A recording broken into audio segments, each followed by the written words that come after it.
J'étais à Paris au moment de l'incendie de Notre-Dame et voilà la photo que j'ai prise lorsque le toit était démoli, venait d'être brûlé. Vraiment quelques jours après, on voit encore la lampe de rancement d'eau des pompiers qui ont protégé les tours de Notre-Dame. Voilà, 5 ans plus tard, nous voilà, le toit est revenu et je vous emmène là, dans cette petite maison qui est là, collée à Notre-Dame et dans laquelle se trouve le trésor. Entrons dans la cathédrale, toute refaite, toute neuve et toute belle, aussi belle qu'au jour de sa création, avec cet art moderne qui lui aussi est à l'honneur. Et voilà le petit couloir qui permet de se rendre dans la sacristie du chapitre, donc la sacristie des chanoines.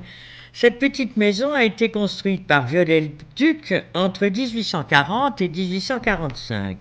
Car en effet, en 1830, lors de la Révolution, la maison avait été démolie parce qu'on croyait qu'il y avait le trésor. Et c'est vrai, depuis Napoléon, il contenait le trésor de Notre-Dame de Paris. Les chanoines, pendant cette époque troublée, avaient évidemment enlevé le trésor pour le mettre en lieu sûr. Mais attention, le trésor de la cathédrale Notre-Dame était utilisé comme réserve monétaire par les rois de France. Ainsi, dès qu'ils avaient besoin d'argent, on faisait fondre calice et ciboire. Ce qu'il y a là, ce sont les éléments du XIXe siècle, les trésors du XIXe siècle simplement. Tout ce qui est antérieur, soit il y en a dans certains musées, soit cela a disparu. Premier trésor, cette statue en argent de Claude Audiot qui a été offerte à Notre-Dame de Paris par Charles X en 1826.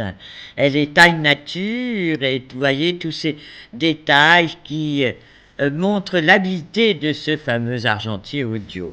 Ici, c'est le grand lutrin de Notre-Dame qui a servi pour le sacre de Napoléon, pour tous les grands jours de fête de Notre-Dame de Paris. Cette vitrine contient des reliquaires et surtout les crosses. Alors je vous explique l'origine de la crosse. Voilà le bâton de berger, car en fait l'évêque est considéré comme le berger du troupeau, comme le Christ lui-même s'est dit berger de ce troupeau. Et donc le bâton de berger a toujours un bout recourbé, car ainsi il peut attraper la patte de la brebis malade, pour la soigner. Vous voyez tout le symbole de l'évêque qui peut attraper le malade pour l'amener vers Dieu. Donc c'est tout à fait étonnant que la crosse d'un évêque soit exactement le bâton de berger ou la houlette du berger qui est le terme plus précis. D'autres vitrines, cette fois-ci avec les Christ en ivoire dont l'un a été sculpté par Girardon sous Louis XIV. Voilà les reliquaires. J'avoue que je ne sais pas trop quelles reliques il y a là, mais ils sont là, ces Christ en ivoire superbes. Là, ce sont les ornements sacerdotaux des archevêques de Paris, la mitre, la crosse, vous voyez, toute sobre, tout en or, mais très sobre, et la chape des grands jours de cérémonie. Un autre ornement, alors celui-là, 19e, beaucoup plus travaillé, beaucoup très chargé, avec toutes ces couleurs, toutes ces broderies tout à fait étonnantes, et toujours avec la forme violon, comme étaient les ornements sacerdotaux jusqu'à Vatican II. Voilà ce travail extraordinaire de broderie avec au centre la Vierge puis la mitre. Et la crosse, sur la crosse, c'est Saint-Michel qui combat le dragon. Vous voyez que la houlette du berger s'est beaucoup transformée. Si la plupart des objets sont du 19e, voilà quelque chose de beaucoup plus ancien. C'est une des tuniques de Saint-Louis, 1260, vers des années 1260. Avec ici la médaille d'or qui rappelle la sainteté de Saint Louis, Louis IX, roi de France.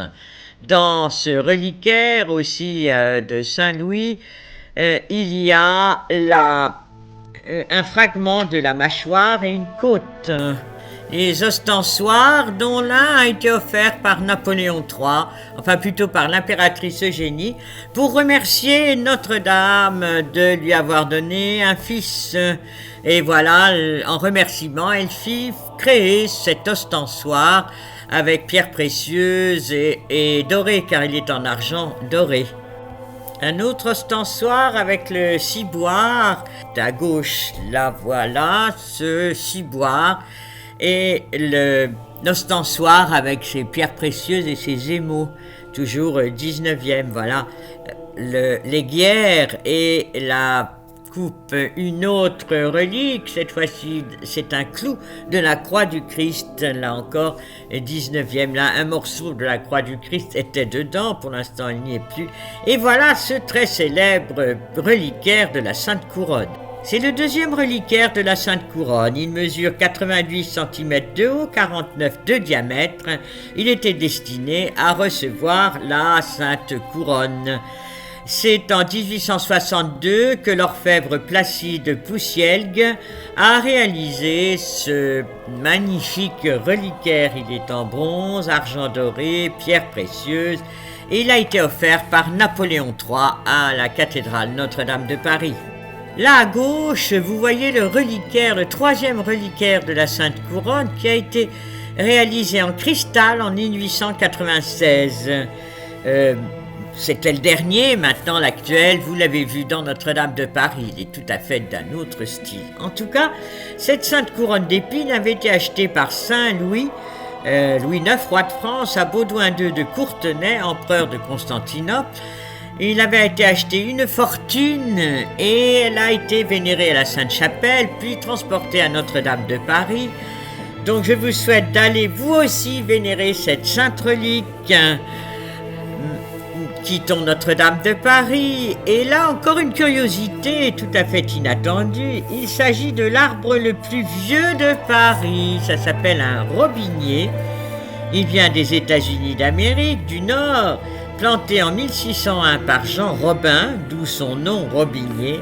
Il a donc plus de 400 ans. Il se trouve accolé à l'église de Saint-Julien-le-Pauvre, qui est l'église la plus vieille de Paris.